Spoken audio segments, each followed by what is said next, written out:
నమస్తే మిత్రులారా, నేను అడ్వకేట్ శ్రీనివాస్ చౌహాన్.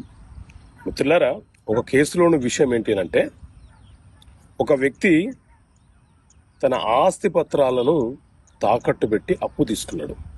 అయితే ఎవరైతే తాకట్టు పెట్టుకున్నారో ఆ వ్యక్తి ఇతనికి తెలియకుండానే తాకట్టు పెట్టిన ప్రాపర్టీ మూడో వ్యక్తికి అమ్మిస్తున్నాడు. సో ఇలా సాధ్యమవుతుందా? తాకట్టు పెట్టిన ప్రాపర్టీని అమ్ముకోవచ్చా అంటే, సో మిత్రులారా, మన దేశంలో ట్రాన్స్ఫర్ ఆఫ్ ప్రాపర్టీ యాక్ట్, ఆస్తి బదలాయింపుల చట్టం అమలు ఉన్నది.